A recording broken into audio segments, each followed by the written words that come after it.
नमस्कार, मी मंदार फणसे. बेधडकमध्ये तुमचं स्वागत. बेधडकमध्ये आज आपण चर्चा करणार आहोत ज्येष्ठ साहित्यिक भालचंद्र नेमाडे यांच्या वक्तव्याच्या अनुषंगाने. ते जे म्हटलेले आहेत की इंग्रजी शाळा बंद कराव्यात, नेमकं त्यांना हे का बोलावं असं वाटतंय आणि मराठी शाळांची आत्ताची परिस्थिती काय आहे आणि केवळ इंग्रजी शाळा बंद केल्याने मराठी शाळांचे सगळे प्रश्न सुटणार आहेत का, बंद होणार आहेत का, या अनुषंगाने आपण चर्चा करणार आहोत. अत्यंत विस्तृत चर्चा करणं अपेक्षित आहे आज या विषयावरती. दीपक पवार आपल्यासोबत आहेत, मराठी अभ्यास केंद्राचे अध्यक्ष. मंजुश्री पाटील आपल्यासोबत असणार आहेत, आत्मन अकॅडमीच्या संस्थापक. अभिजित पानसे स्टुडिओमध्ये मनसेचे नेते आपल्यासोबत आहेत आणि अरुंधती चव्हाण आपल्यासोबत असणार आहेत. पॅरेंट टीचर्स असोसिएशनच्या अध्यक्ष आहेत त्या. अरुण ठाकूर आपल्यासोबत आहेत, आनंद निकेतन शाळेचे संस्थापक, आणि त्यांचा दांडगं काम आहे या सगळ्या विषयावरती.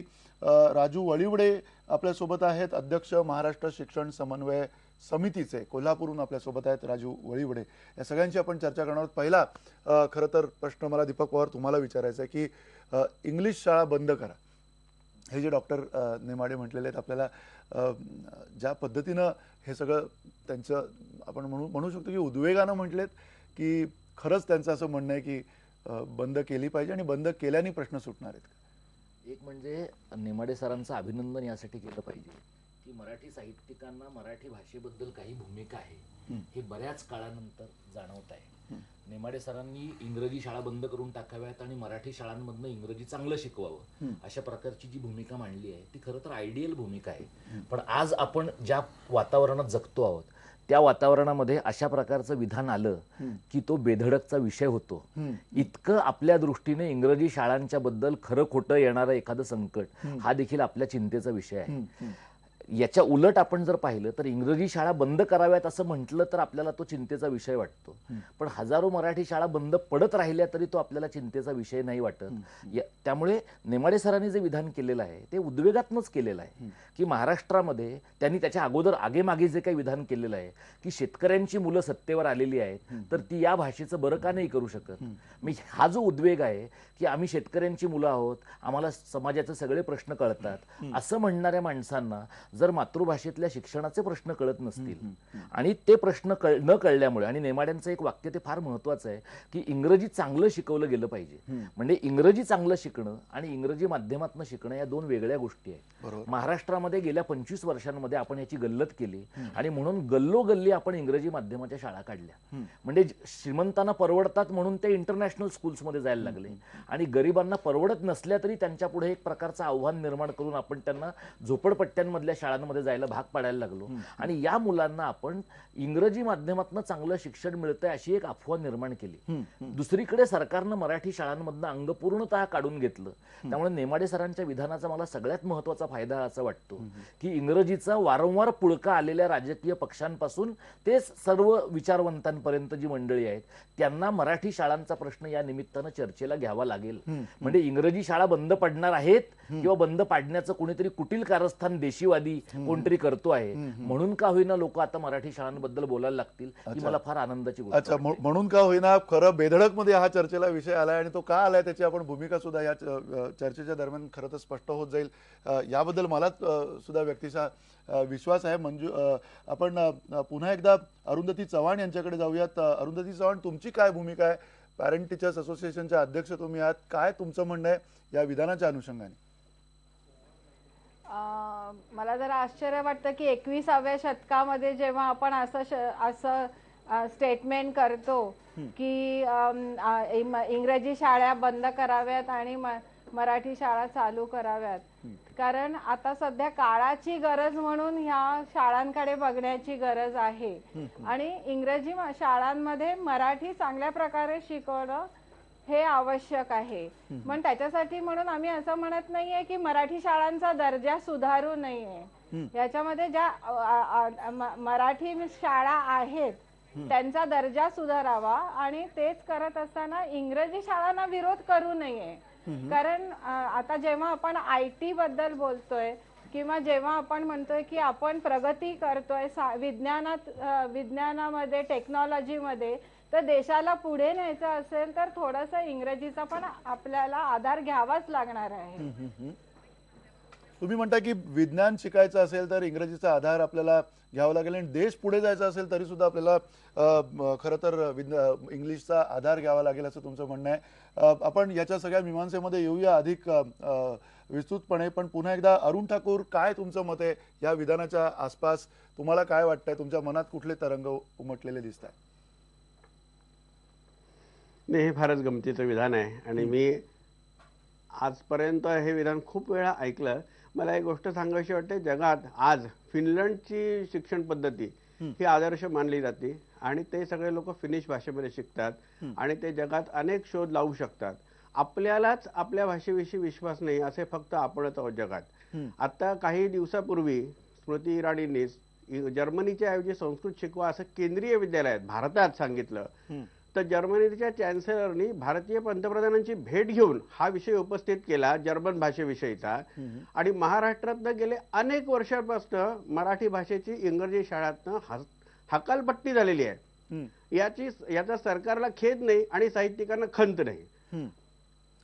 मराठी भाषेविषयी आता हा जो काही उसना आणि इंग्रजी शाळांतनं चांगलं मराठी शिकवा, इंग्रजी शाळांमध्ये जाऊन बघा, तिथे इंग्रजी कधीच शिकवली जात नाहीये आणि इंग्रजी ही आवश्यक आहे विज्ञानासाठी. हे विधान तर केवळ अनर्थकारक आहे. विज्ञान ही एक विज्ञानाची कुठलीही भाषा नसते. तेव्हा जगात अनेक देशांनी आपल्या भाषेमध्ये विज्ञानातनं प्रगती केलेली आहे. चीन उदाहरण आहे त्याचं, जपान उदाहरण आहे. आपणच हे का ओढवून घेतलंय संकट, ज्याच्यामुळे आपल्या कल्पनाशक्तीचा विकास होत नाही, विचारशक्तीचा विकास होत नाही. कारण त्या वयामध्ये आपण एक अनावश्यक भाषा शिकत बसतो. एवढ्या इंग्रजी शाळा आहेत, त्याच्यातल्या विद्यार्थ्यांनी काय शोध लावले आहेत, काय दिवे लावले नक्की आपण अधिक तपशीलवार ठाकूर सर तुमच्याकडे अधिक तपशीलवार चर्चेसाठी येतो. मुळात भाषेच्या संदर्भामध्ये अगदी त्याच्यामधलं वेगवेगळ्या पद्धतीने जे काही बोलायचं ते आपण अधिक तपशीलवार बोलूया. पण राजू वळिवडे आपल्यासोबत आहेत. राजू वळिवडे, तुमचं काय मत आहे या सगळ्या चर्चेच्या सुरुवातीला? सर, पहिल्यांदा नेमाडे सरांचं जे विधान झालं ते विधान एवढं समर्पक असं वाटत नाही, कारण आमचा इंग्रजी शाळांना विरोध अजिबात तर नाहीच नाही, पण दर्जेदार मराठी शाळा या मात्र झाल्या पाहिजेत. ह्या मराठी शाळा जर टिकल्या तर मराठी भाषा जतन होणार आहे आणि या मराठी शाळा जगल्या तरच आपले पुढं देश जाणार आहे.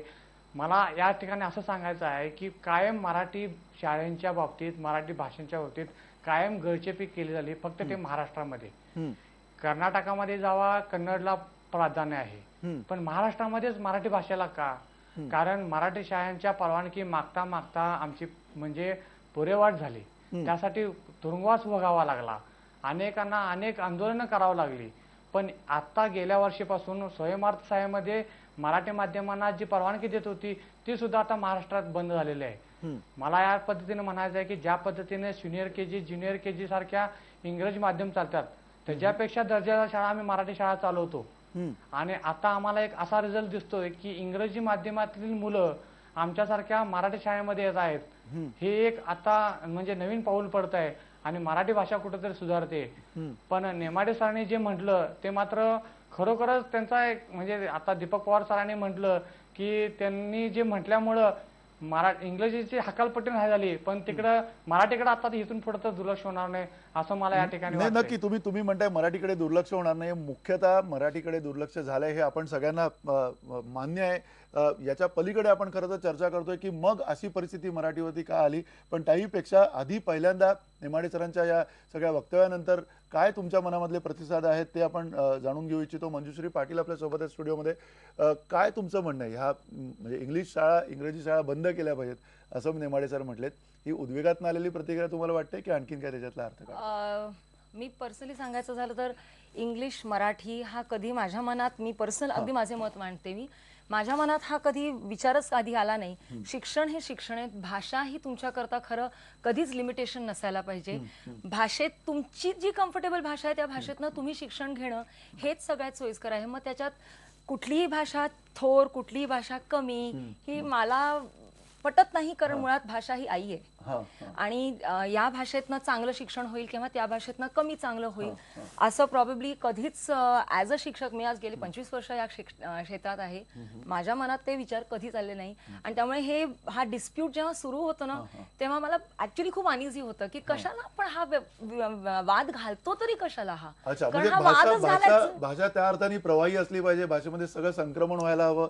वेगवेगळे जे काही शब्द आहेत वेगवेगळ्या भाषांमधले ते सुद्धा त्याच्यामध्ये आलेत. मराठीमध्ये सुद्धा असे अनेक शब्द आलेले आहेत, कदाचित या अगोदर इंग्लिश आले नव्हते, आता इंग्लिश सुद्धा शब्द मराठीमध्ये प्रमाण असल्यासारखे यायला लागले आहेत. संवाद करता यायला पाहिजे. संवाद मला करता. आज म्हणजे तुम्ही हा मला एवढा- बोलवलं, आज मी माझे विचार मांडते तुमच्या पुढे. नक्की, हा. मधनच मी इंग्लिश बोलले किंवा मी मधनच हिंदी बोलले तरी माझे विचार हे माझे विचार आहेत, ते माझ्या भाषेमुळे नाही आलेले आहेत माझ्यात. नक्की आपण म्हणजे दीपक पवार या बाबतीमध्ये अनेक वर्ष झगडत आहेत, त्यांना सुद्धा या संदर्भात आपण विचारणार आहोत काय भाषेकडे अधिक वेगवेगळ्या कुठल्या अंगाने आपल्याला बघता येईल. पण पुन्हा अभिजित पानसे, म्हणजे तुमचा पक्ष मराठी भाषेला समोर करून सातत्यानं आलेला आहे, अनेक वेगवेगळे विषय त्यांनी मांडलेले आहेत. आत्ताचं हे जे वक्तव्य आहे, या वक्तव्यावरती अगदी पहिल्या या सगळ्या चर्चेमध्ये तुम्हाला काय म्हणायचं आहे, काय वाटतंय तुम्हाला? नाही, मला असं वाटतं की नेमाडे सरांचं हे जे वक्तव्य आहे ते निश्चितपणे उद्वेगातून आलेलं आहे. त्यामुळे ते प्रमाण धरणं कितपत आत्ताच्या काळात आपल्याला बघता येईल याचा खऱ्या अर्थाने आपण विचार करणं आवश्यक आहे. हा वाद, पहिली गोष्ट, इंग्रजी शाळा आणि मराठी शाळा हा थोडासा आपण बाजूला ठेवूया, कारण त्याची गळचेपी सरकार कसं करतंय आणि मराठी शाळांना बिलकुल परवानगी देत नाही, इंग्रजी शाळांना देत आहे, ही सगळी वस्तुस्थिती आहे. ती एक अतिशय मनस्तापदायक आहे निश्चितपणे. पण मला असं वाटतं जरा आदर्शवादी बोलण्यापेक्षा आपण जरा वस्तुस्थितीकडे लक्ष देऊया. आज आपण जर एक समाज व्यवस्था बघितली, जर जी काही समाज व्यवस्था आहे त्याच्यामध्ये इंग्रजी येणं हे तितकंच गरजेचं आहे असं काहीच आपल्याकडचं वातावरण या क्षणाला आहे. खूप अनेक समोर जाताना इंग्रजी येत नाही म्हणून मागे पडल्याची लाखो उदाहरणं आज महाराष्ट्रात असू शकतील. म्हणजे सर्वप्रथम मला एक गोष्ट सांगावीशी वाटते की माझं मावशीवर प्रेम आहे म्हणलं की समोरचं तुम्ही लगेच म्हणता म्हणजे तुझं आईवर प्रेम नाही. तर मला वाटतं हा इतका सोपा विषय आहे. मला असं वाटतं की प्रत्येक मूल जे हुशार असतं, सगळीच मुलं हुशार असतात असं एक सायन्स सांगतं, एक त्यांची ब्रेन डेव्हलपमेंट, आणि जगभरात आता ब्रेन डेव्हलपमेंट आणि शिक्षण याच्याविषयीचा जो अभ्यास चाललाय त्यानुसार वयाच्या 3ऱ्या वर्षीपर्यंत किंवा 6व्या वर्षीपर्यंतच मूल असंख्य भाषा शिकू शकतं. तर म्हणजे आता वडील ख्रिश्चन असतील, आई महाराष्ट्रीयन असेल किंवा अजून कुठलं हिंदी असेल, गुजराती असेल, तर ते बोली भाषेतनं ह्या भाषा शिकू शकतं. प्रश्न असा आहे की इंग्रजी शाळेत का जातात मुलं? याचा मूलभूत प्रश्न असा आहे की मराठी शाळेतला मुलगा इंग्रजी बोलू शकत नाही, म्हणून लोकांना वाटतं की इंग्रजी शाळेत बोलू दे, मराठी आपण शिकवूया. हा इतका मूलभूत एक प्रश्न आहे. आणि मला असं वाटतं की अतिरेकी असं काही एक पाऊल आपण करणं की एखाद्या इंग्रजी शाळा बंद कराव्यात आणि मराठी शाळा फक्त चालू ठेवाव्यात, याच्या पलीकडचा एक विषय असा आहे की जो द्विभाषेतनं होऊ शकतो की मराठी शाळा इतक्या सुंदर आणि इतक्या सक्षम व्हाव्यात की मराठी शाळेतला मुलगा ज्या वेळेला 10वीतनं बाहेर पडल्यावर उत्कृष्ट मराठी तो कोसला सुद्धा वाचू शकेल नेमाडेंची आणि शेक्सपियर सुद्धा वाचू शकेल. असं दोन्ही भाषा जर शिकला किंवा हिंदी सुद्धा शिकला तर मला असं वाटतं की हे त्याचं खरं उत्तर आहे. कुठल्याही बंदी आणि या गोष्टीतनं असं काही घडेल मला वाटत नाही. म्हणजे हे एक की अभिजित पानसे हे स्वतःच्या चिंतनामधनं हे सगळं बोलतात आणि त्याही पेक्षा महत्वाचं ते मनसेमध्ये सुद्धा आहे. तुम्हाला म्हणजे हाच सगळा राजकारणाचा आत्ताच्या संपूर्ण महाराष्ट्रातल्या प्रत्येक सुशिक्षित म्हणा किंवा सुजाण म्हणा नागरिकाचा कुठेतरी हा म्हणजे झगडा आहे, कॉन्फ्लिक्ट आहे असं तुम्हाला वाटतं? काय माहिती आहे का की अभिजितनं सांगितलं तसं किंवा मंजुश्री पाटलांनी सांगितलं, यांच्या मताशी मी अजिबात सहमत नाही. की भाषा ही काही भाषा सारख्याच आहेत, भाषांमध्ये थोर किंवा कमी काही नसतं असं काही नाही. भाषा म्हणजे तुम्ही बेधडक सारखा कार्यक्रम तुमच्या मातृभाषेमध्ये करता कारण ही भाषा तुमच्या आतड्याची भाषा आहे. तुम्ही इंग्रजीमधनं करणार नाही असं नाही, तुम्ही इंग्रजीमधनंही कराल, पण आज हजारो माणसांच्या समोर हा विषय जेव्हा पोचतो तेव्हा तो तुमच्या आतड्याच्या भाषेमधनं पोचतो. पण आपण त्या अस्मितेच्या ह्याच्या चर्चेत जाऊयात नको. आपण एक लक्षात घेऊयात की भाषा वाढते कधी तर भाषेच्या विकासासाठी संधी मिळते तेव्हा किंवा भाषेची सक्ती होते तेव्हा. महाराष्ट्रामध्ये दोन्ही नाही. महाराष्ट्रामध्ये इंग्रजी माध्यमाच्या शाळांमध्ये तिथे शिकणाऱ्या मुलांना आपण मराठीची सक्ती करण्याचं धाडस कुणी दाखवलं नाही आणि कोणत्याही राजकीय पक्षाकडे ती इच्छाशक्ती नाही, कारण ह्यांची मुलं कधी मराठी माध्यमाच्या शाळांमध्ये गेलेली नाही. त्यामुळे ह्यांचा कॉन्शन्स क्लिअर नाहीये, त्या बाबतीमध्ये ते बोलत नाही. आणि मग एकदा कॉन्शन्स तुमचा क्लिअर नसला राजकीय पक्षांचा की मग प्रॉब्लेम काय होतो की मग सगळ्या भाषा सारख्या आहेत. हा एक प्रकारचा समाजवादी युक्तिवाद आहे. सगळ्या भाषा सारख्या नाहीत. माझ्या दृष्टीनं मराठी ही आतड्याची भाषा आहे, ती या राज्यातल्या 10-12 कोटी लोकांची भाषा आहे. त्यामुळे मराठी माध्यमाच्या शाळा चांगल्या टिकून जर त्या शाळांमध्ये इंग्रजी चांगलं शिकता येत असेल तर तो महाराष्ट्राचा पहिला प्राधान्यक्रम असला पाहिजे. आज हे महाराष्ट्रात का घडत नाही? कारण सगळ्या राजकीय पक्षांना इंग्रजी शाळांमध्ये दुकानं दिसतात. इंग्रजी भाषेवर यांचं प्रेम नाहीये. गावोगावी ह्यांचा धंदा चालतो इंग्रजी शाळांवर. आधी साखर कारखाने काढून धंदा चालत होता, आता मराठी माध्यमाच्या सीबीएसई आणि ICSE बोर्डाच्या शाळा काढून धंदा चालतो. आणि आधी जसं पेटर्नाइज करण्यासाठी जसं एखादी चिठ्ठी देता येत होती एखाद्या कारखान्यात, तशी आता एखाद्या शाळेत ऍडमिशनसाठी चिठ्ठी देता येते आणि आपल्या कार्यकर्त्यांना पेटर्नाइज करता येतं. हे राजकीय पक्षांचं नवीन गणित निर्माण झालेलं आहे. आणि त्यामुळे आपला राजकीय वर्ग त्यामुळे आपला राजकीय वर्ग, आपला अभिजन वर्ग हा मराठीच्या बाबतीत पूर्णतः न्यूट्रल झाला. न्यूट्रल म्हणजे काय? लोकांना पाठवू दे इंग्रजी माध्यमाच्या शाळेत, घरात मराठी शिकवा. हे इतकं फसवं आर्ग्युमेंट आहे. तुम्ही चेक करून बघा की ज्यांची मुलं इंग्रजी माध्यमाच्या शाळांमध्ये जात आहेत त्यांचे पालक इंग्रजी शिकतात, त्या मुलांच्या मनातनं मराठी हळूहळू हरवतं. अपवादात्मक घरं असतील, पण अपवाद हा नियम होत नाही. त्यामुळे नेमाड्यांच्या विधानाकडे आपण असं पाहिलं पाहिजे की इंग्रजी माध्यमाच्या शाळांबद्दल इतका टोकाचा उद्वेग, नेमाडे हे काही प्रसिद्धीखोर गृहस्थ नाहीये. त्यांच्या आयुष्यात त्यांना जे काही साहित्यिक म्हणून कमवायचं ते कमवून झालंय. त्यांच्यासारखा माणूस वयाच्या 75 जेव्हा या प्रकारचं विधान करतो तेव्हा त्याला आपल्या भाषिक व्यवहाराबद्दल कमालीची चिंता आहे. नाही, पण त्याबरोबर म्हणजे तुम्ही सुद्धा आता न्यूट्रल म्हटला, तुम्ही कॉन्शियस क्लिअर आहे असं म्हटलं, म्हणजे हा जो प्रभाव भाषांवरचा आपण ही गल्लत नको करूया. एक तुम्ही लक्षात घ्या, त्यामुळे मराठी मी माझा प्रश्न तुम्हाला दैनंदिन व्यवहारामध्ये शिकणं हा जो आहे, मराठीत शिकायचं का? म्हणजे त्याचा जो मूलभूत त्यातला गाभा आहे की का शिकायचं मराठीमध्ये, हा मूळ प्रश्न आहे. त्याचं उत्तर तुमच्याकडे का शिकायचं नाही ते सांगा ना. का शिकायचं नाही? कारण लोकांनी त्याची उत्तर त्यांची शोधलेली आहेत. आता लोकांचं म्हणणं आहे की आम्हाला नोकरी मिळत नाहीत. येल युनिव्हर्सिटी सारखा अभ्यास आतापर्यंत झालेला आहे ज्याच्यामध्ये अनेक जे एकाच शाळेमधनं इंग्लिश आणि मराठीमधनं एकाच माध्यमाच्या वेगवेगळ्या शाळांमधनं शिकलेले आहेत, त्याच ठिकाणी त्याच परिसरातल्या त्यांना अधिक आर्थिक त्यांची ही झालेली उन्नती झालेली आहे. अशा प्रकारचे आताचे अभ्यास सुद्धा झालेले आहेत. याचा अर्थ कुठेतरी इंग्लिश शिकल्यानंतर सामाजिकदृष्ट्या किंवा आर्थिकदृष्ट्या, खरं तर सर्वाधिक महत्वाचं आर्थिकदृष्ट्या त्या माणसाची उन्नती होते. हा प्राथमिक समज आहे सगळ्यांचा. हो ना. इंग्रजी शिकू नये असं आम्ही म्हणतच नाही. चांगल्या दर्जाचं इंग्रजी मराठी शाळा, अभिजित जे म्हणाला की चांगल्या दर्जाचं इंग्रजी मराठी शाळांमध्ये शिकवलं गेलं पाहिजे आणि त्यासाठीचा आग्रह हा धरलाच पाहिजे. पण होतं असं की जेव्हा तुम्ही इंग्रजी शाळांच्या दुकानदारीला त्याला पाठबळ देता तेव्हा मराठी शाळांमध्ये चांगल्या दर्जाचं इंग्रजी शिकवण्याच्या जबाबदारीपासून सरकार आपोआप दूर जातं.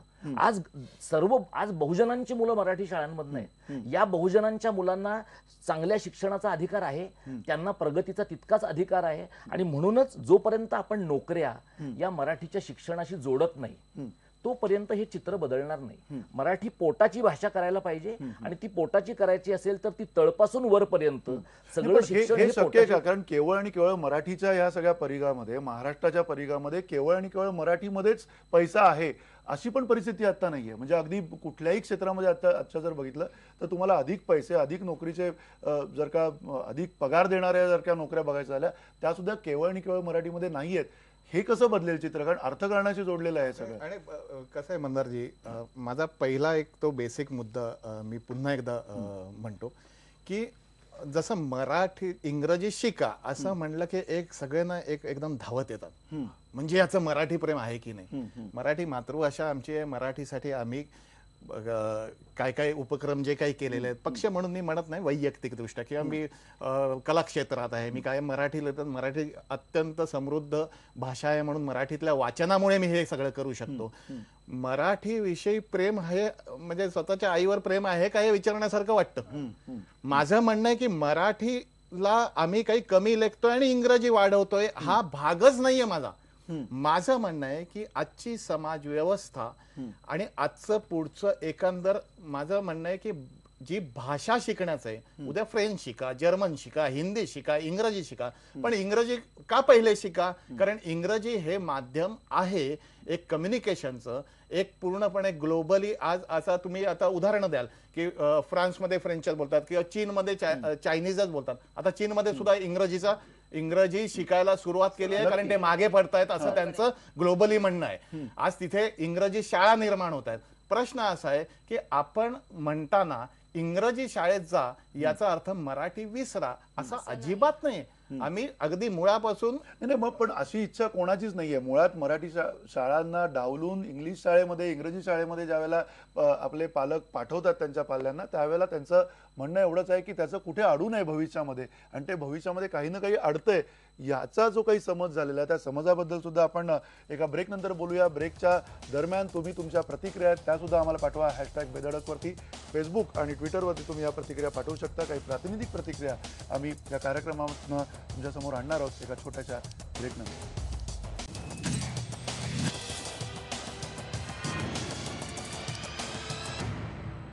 बेधडकमध्ये तुमचं पुन्हा एकदा स्वागत. आपण मराठी शाळांच्या विषयीची चर्चा करतोय. विशाल पाटील म्हणतायत अजिबात नाही, मराठी शाळांचा दर्जा वाढवा, इंग्रजी शाळांवर बंदी कसली घालता. उमेश जाधव म्हणतायत एका माध्यमावर बंदी घालून दुसऱ्याचा विकास शक्य नाही, हे वक्तव्य दुर्दैवी आहे. आणि राजेंद्र भोसले म्हणतायत नेमाडेंनी ही मागणी करणं हे दुर्दैवी आहे. भाषेचा अभिमान असावा पण दुसऱ्या भाषेवर अन्याय का. एकूण या सार्वत्रिक प्रतिक्रिया आहेत, आपल्या प्रेक्षकांच्या प्रतिक्रिया आहेत. आणि त्यातूनही पुन्हा मंजुश्री पाटील, तुम्ही मगाशी जसं म्हटलात की भाषा ही प्रवाही पाहिजे, कुठलीही भाषा, आणि हा काही विषयच असू शकत नाही असं तुम्ही म्हणताय. पण मग जर तसं असेल तर मग इंग्लिशच का शिकू नये, इंग्रजीच का शिकू नये. कारण मूळ मुद्दा असाच राहतो की सरते शेवटी ज्या वेळेला लोकांना आज ग्लोबल झालंय म्हणतो आपण, बाहेर ज्या वेळेला बाहेरच्या देशांमध्ये जायचं त्यावेळेला तुम्हाला इंग्लिश शिकणं, इंग्रजी शिकणं हे अनिवार्य आहे. आणि तेही अतिशय चांगल्या पद्धतीने येणं हेही अनिवार्य आहे, अगदी गरजेचं आहे. ऍक्च्युली कसं झालंय आता आपण शाळांना नर्सरीपासनं इंग्लिश मीडियम मुलांना आपण अगदी लहान वयापासून घालतो इंग्लिश मीडियममध्ये.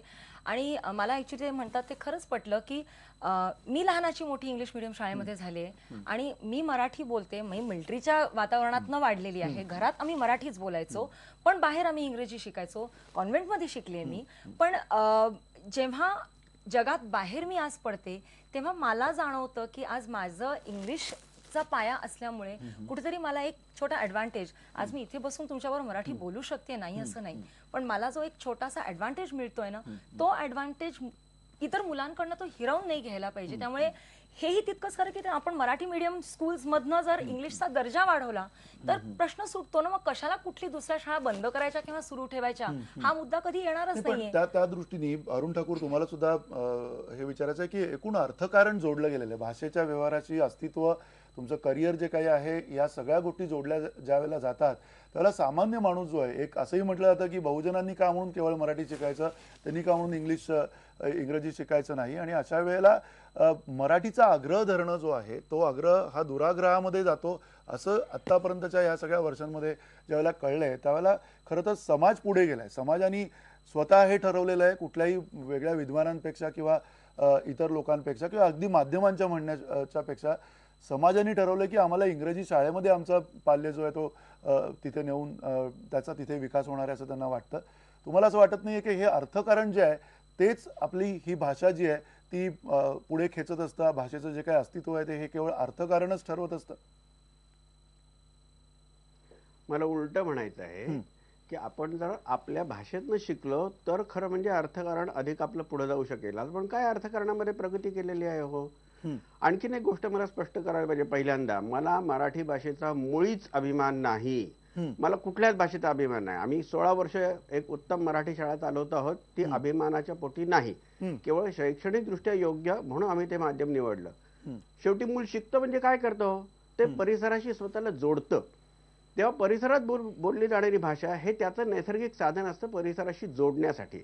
आपण ते साधनच त्याच्याकडनं हिसकून घेतो आणि त्याला सांगतो की ही परकीय भाषा शिक म्हणजे मग तुला अधिक ज्ञान मिळेल. आणि त्यामुळे त्याला ज्ञानही मिळत नाही, केवळ एक भाषा पदरी पडते ज्याच्यात त्याचं आयुष्य सरतं.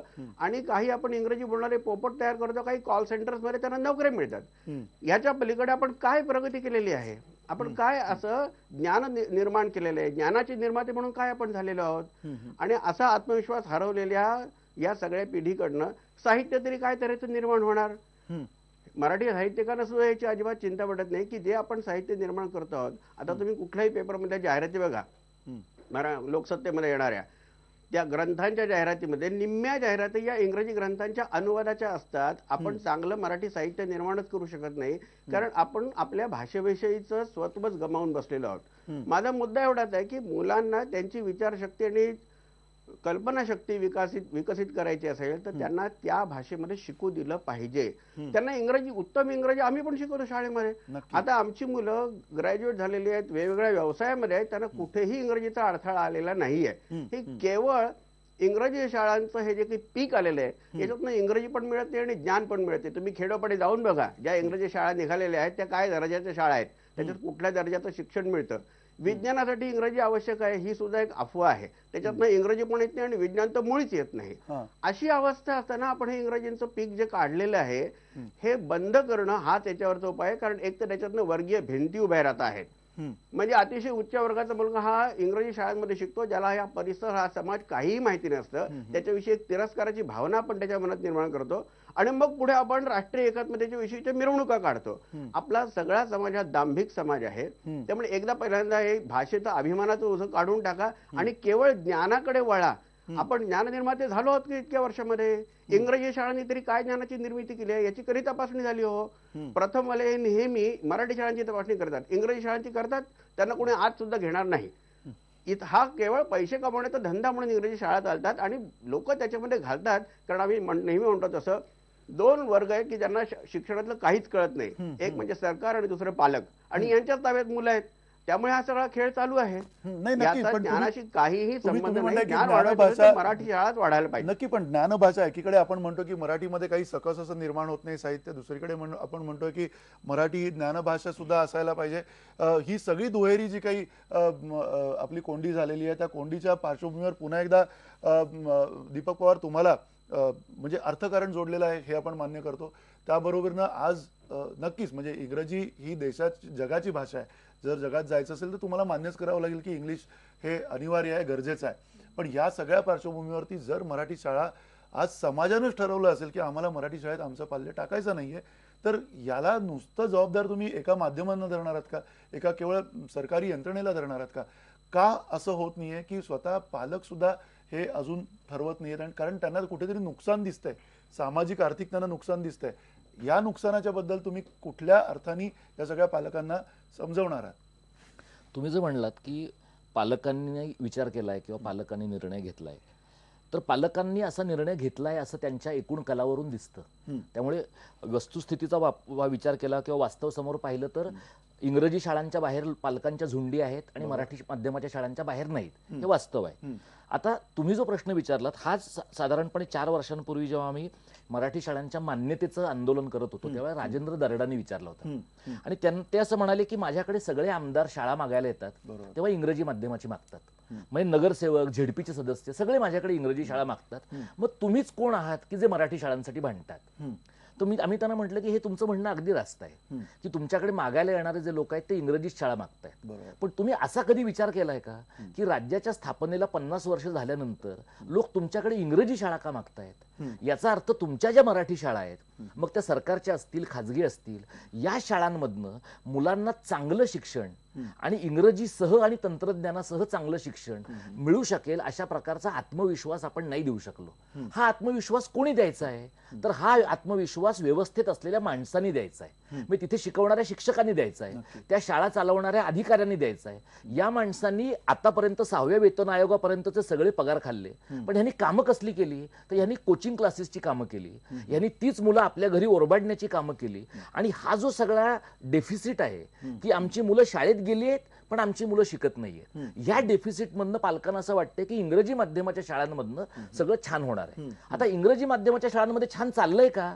तर इंग्रजी माध्यमाच्या शाळांमध्ये काय चाललंय हे जसं कोर्टाचं कामकाज इंग्रजीत चालल्यामुळे अशिलाला कळत नाही, तसंच इंग्रजी माध्यमाच्या शाळांची परिस्थिती आहे. आणि त्याच्यामुळे इंग्रजी माध्यमाच्या शाळांमध्ये पालक हा दरवाजाच्या बाहेर आहे. म्हणजे एकूण शिक्षणात अनागोंदी आहे याच्यामध्ये काही शंका नाही. म्हणजे कुठलं इंग्रजी शाळा असू देत किंवा मराठी शाळा असू देत, हा शिक्षणातला इथे असा एक मुद्दा प्रस्तुत करावा वाटतो की आपण जी एम्प्लॉयबिलिटी म्हणतोय की आपण जेव्हा मराठी माध्यमातून शिकतोय, एखादं मूल जेव्हा मराठी माध्यमातून शिकतोय, तुम्ही म्हणताय की दरडांनी किंवा शासनाने हे प्रॉमिस करायला पाहिजे की ओके तुमचं मूल जेव्हा मराठी आता तावडींनी पण माध्यमातून करायला हरकत नाही.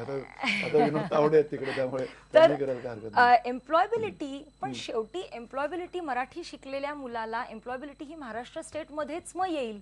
मग ती पुढे एखाद्या मुलाला किंवा एखाद्या पालकांना जर त्या मुलाला विंग्स द्यायचे, पंख द्यायचे की नाही बाबा फक्त महाराष्ट्रात नाही तर तुला ती क्षमता तुझ्यात असायला पाहिजे की तुझी employability pan India, pan global, तुला सगळीकडेच एम्प्लॉयबिलिटी हवी आहे, तर ती एम्प्लॉयबिलिटी त्याला कुठे मिळणार आहे? फक्त मराठी शिकून मिळणार आहे का? हा प्रश्न माझ्या मनात नेहमी येतो. कारण नक्की, आणि हा प्रश्न तुमचाच नाही, खरं तर सार्वत्रिक प्रश्न आहे आणि त्याच्यातनंच खरं तर हे सगळं जे दुष्टचक्र निर्माण झालेलं आहे मराठीच्या शाळांच्या संदर्भातलं ते झालेलं आहे. आणखीन एक छोटासा ब्रेक घेऊयात आणि ब्रेकनंतर पुन्हा पुढची चर्चा सुरू ठेवणार आहोत. ब्रेकनंतर पॅरेंट टीचर्स असोसिएशनच्या अध्यक्ष अरुंधती चव्हाण यांचं सुद्धा काय म्हणणं आहे ते आपण पाहूया.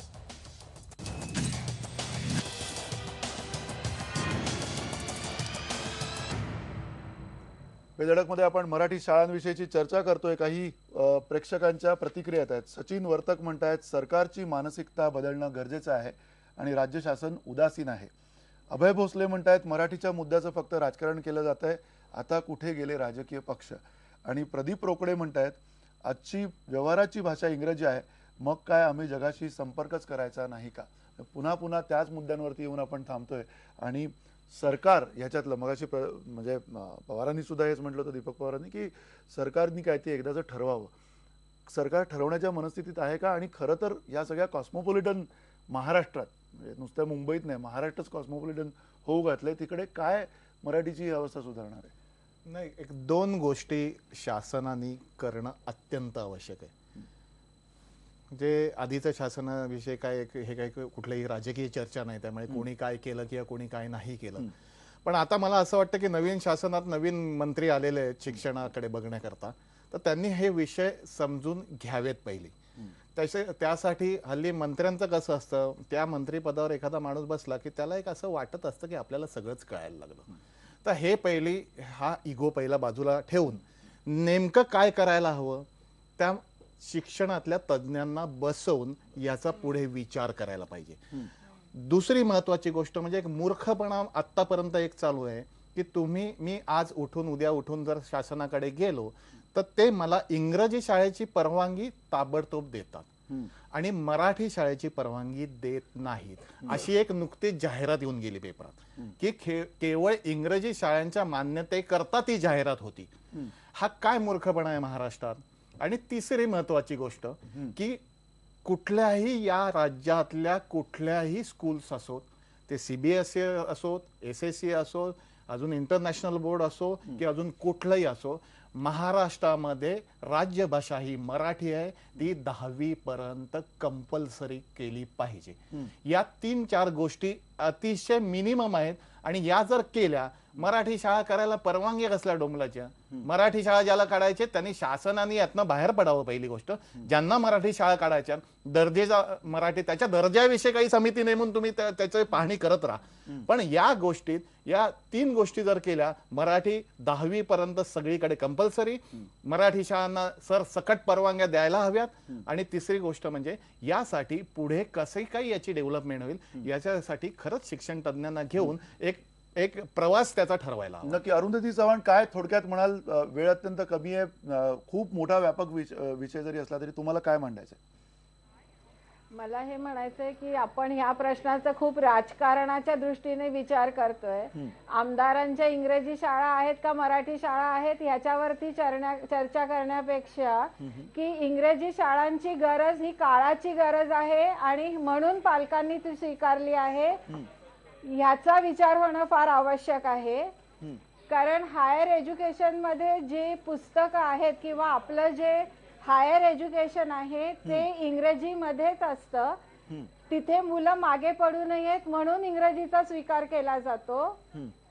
तसंच जी मुलं स्कूल ड्रॉपआउट्स आहेत की ज्यांना साधी नोकरी पाहिजे आहे, मॉलमध्ये नोकरी करतात, त्यांना बेसिक इंग्लिश आलं तरी पण ते लोक, त्यांना जॉब मिळू शकतो, त्यांना कॉल सेंटरमध्ये जॉब मिळू शकतो. म्हणजे अनएम्प्लॉयमेंट अवॉइड करण्यासाठी म्हणून इंग्रजी माध्यमाच्या शाळेकडे बघायला पाहिजे.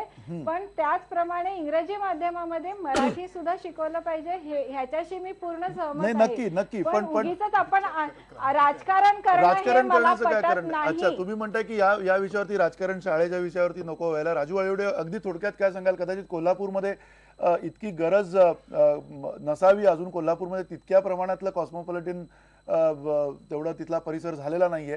काय वाटतं तुम्हाला? सर, पहिला महत्वाचा मुद्दा म्हणजे इंग्रजीला शिकण्याला विरोध नाहीये, पण मराठी मात्र चांगली व्हायला पाहिजे हे सगळ्यांचं मात्र सगळ्या महाराष्ट्रामध्ये तेच सुरू आहे. सर, आता सगळ्यात पण महत्वाचं बरोबर. म्हणजे Sorry, तुम्ही बोला सरकार आधी. ह्या मराठी शाळांच्या बाबतीत किंवा बोला तुम्ही बोला. हा सर, सरकार एवढं त्याबद्दल काय एवढा आकडता हात घ्यायलाय हा मला मुद्दा कळणार आलाय. पहिला महाराष्ट्रामध्ये मराठी भाषा ही कंपल्सरी असणं आणि त्याचा गर्व असणं हे सगळ्यात महत्वाचं. ठीक आहे, आपण गर्व आणि अभिमान मराठीला थोडासा बाजूला एवढं ठेवूया, तरी कारण हे गर्व करावं अभिमान करून की- झालंय आपलं. गर्व आणि अभिमान सगळं करून झालेलं आहे, पण त्याच्या पलीकडे जाऊन काहीतरी विचार होण्याची गरज आहे. दीपक पवार, अगदी म्हणजे काय अजून व्हायला पाहिजे असं तुम्हाला वाटतंय? कारण अतिशय क्लिष्ट विषय, व्यापक विषय, लिपीचा सुद्धा त्याच्यामध्ये प्रश्न आहे. परिसर जो आहे तो सगळा कॉस्मोपॉलिटन झालाय. किमान नाशिक, पुणे आणि हे सगळे जे शहरं जी आहेत, अगदी नागपूर असेल, औरंगाबाद असेल, ही सगळी शहरं जी आहेत ती सुद्धा पूर्णपणे कॉस्मोपॉलिटन झालेली आहेत. अशा वेळेला या नव्या पिढीने काय केलं पाहिजे? एक म्हणजे एम्प्लॉयबिलिटीचा जो मुद्दा आपल्याकडे मांडला जातोय ना, जो मराठी सह इंग्रजी चांगलं येणं हा या नंतरच्या काळामधला मंत्र असला पाहिजे. मराठी शिवाय इंग्रजी चांगलं येणं हे आतापर्यंतचं मूर्ख शैक्षणिक धोरण आपल्या राज्यामध्ये आहे आणि त्याच्यातनं इंग्रजी शाळांचं पीक आलेलं आहे. आपण मराठी सह चांगलं इंग्रजी येणं हा जर आग्रह धरला तर मराठी शाळांचं सक्षमीकरण आपोआप होणार आहे. आणि मग इंग्रजी शाळांचं जे दुकान आहे त्याच्यामध्ये राजकारण कोणाला वाटो न वाटो, इंग्रजी शाळांचं दुकानदारी ही राजकारणानंच आलेली आहे. त्यामुळे त्याला जर पायबंद घालायचा असेल तर तो राजकीयच निर्णय असेल. आता ज्या इंग्रजी शाळा आहेत त्या एक वेळ आपण असं धरू की सरकारला बंद करायच्या नाहीत, कारण त्याच्यात हितसंबंध आहे. पण आता यानंतरच्या काळात परवानग्या द्यायचं बंद करा. यानंतरच्या एक धोरण नव्या सरकारनं लवकरात लवकर आणलं पाहिजे, याच्यामध्ये शक्य नाही. अगदी थोडक्यात मंजुश्री, तुम्ही काय म्हणाल? पण मला प्रश्न फक्त पडतो की का बंद करायचे आपण? म्हणजे परत त्याच इंग्रजी शाळा का बंद मुद्द्यावरती करायच्या? का परवानगी द्यायची बंद का करायची हा मला प्रश्नाचं उत्तर मला अजूनही मिळालं नाहीये. प्रॉब्ली प्रश्नाचं उत्तर मीही शोधतेय, पण मला मुळात हे पटत नाहीये की आपल्याला इंग्रजी आणि मराठी दोन्ही तितकंच चांगलं यायलाच पाहिजे असा अगदी हट्टच धरून. ऍक्च्युली तुमचा मुद्दा मला का नाही पटला? पण ती जी भाषा पोचते ती भाषा टिकणार, तीच भाषा असेल असा त्यातनं अर्थ आहे. त्यामुळे इंग्रजीमध्ये जर पोषण होणार असेल लोकांचं, तुम्ही पण मुक्तपणाने वर्चस्व कोणी ठरवलंय? कोणीच नाही, का नाही पटला हा आपण मी मूळ भाग सांगतो, त्याचा संशोधनात्मक भाग सांगतो. कुठलेही भाषाशास्त्र किंवा भाषा शिकवताना पहिली गोष्ट, तुमच्या घरात जी भाषा असते ना ते 3 वर्षापर्यंत मूल शिकतं. म्हणजे आई मराठी असेल आणि बाबा कुठले तरी दुसऱ्या भाषेचे असतील तर त्या दोन्ही भाषा का शिकतं? त्यांना तुम्ही लिहून दाखवता का, वाचून दाखवता का? ते शिक्षण होतं. तुमच्या मातृभाषेतनं शिक्षण घ्यावं असं का म्हणतात? हे सायन्स बोलतो, मी नाही. की मातृभाषेतनं तुम्ही एकदा एक भाषा पक्की केली की जी तुमची नैसर्गिकरित्या पक्की होते, ती एकदा पक्की केली की तुम्ही त्या भाषेच्या अनुषंगाने इंग्रजी, फ्रेंच, जर्मन सगळं शिकू शकता.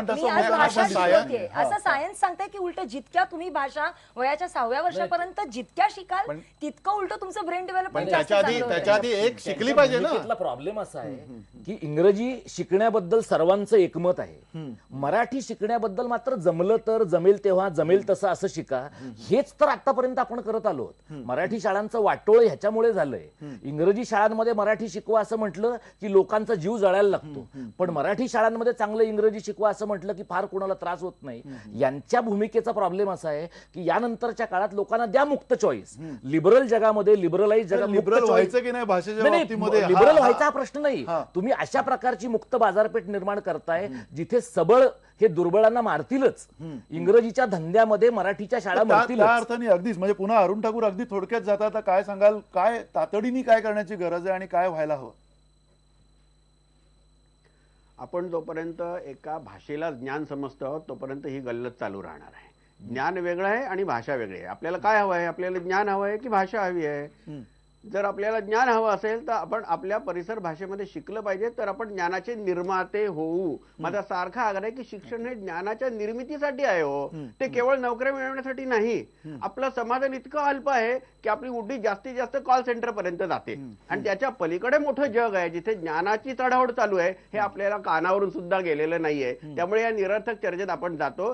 परिसर भाषेतल्याच शाळा राहिल्या पाहिजेत. इंग्रजी शाळा बंद झाल्याने आपलं ज्ञानाच्या बाबतीत काहीही नुकसान होणार नाही. काही उच्चवर्गीयांची एक मानसिकता अशी आहे की ती ज्ञानभाषा आहे, त्यांचंच फक्त नुकसान आहे. बाकी बहुजन समाजाचं यात कल्याणच आहे, कारण त्यांना आपण ज्ञानापासून वंचित ठेवतो या सगळ्यामध्ये. हे आपण कधी समजणार? नक्की. आणि हे सगळे प्रश्न आहेत. वेळ अत्यंत कमी आहे, व्यापक विषय आहे. भाषा म्हटल्यावरती परिसर आला, त्याच्यामध्ये मानसिकता आली, मानसशास्त्र सुद्धा आलं आणि लिपी सुद्धा आली. या सगळ्या गोष्टी आहेत आणि त्याबरोबरीनं परिसरात आक्रमित झालेल्या ज्या वेगवेगळ्या भाषा आहेत, कॉस्मोपॉलिटन आपण ज्याला म्हणतो, इतर अनेक राज्यांमधले वेगवेगळे भाषिक जे गट आहेत ते सुद्धा आपल्या आसपास राहत असतात. या सगळ्याचा परिणाम या सगळ्या धोरणावरती झालेला. पण याच्यामध्ये कुठे ना कुठे महाराष्ट्र सरकारनी, नव्या सरकारनी काहीतरी लवकरात लवकर उपाय काढला पाहिजे, यामध्ये मात्र काही शंका नाही आहे. आणि IBN लोकमतची सुद्धा हीच भूमिका आहे की मराठी भाषा ज्या आहेत, मराठी शाळा ज्या आहेत त्या टिकल्या पाहिजेत. त्या दृष्टीनेच मराठी भाषा जी आहे आणि ज्ञानभाषा या अर्थाने मराठी ही पुढे यायला पाहिजे, ही आमची भूमिका आहे. आपण तुर्तास या चर्चेमध्ये इथेच थांबूयात. धन्यवाद. नमस्कार.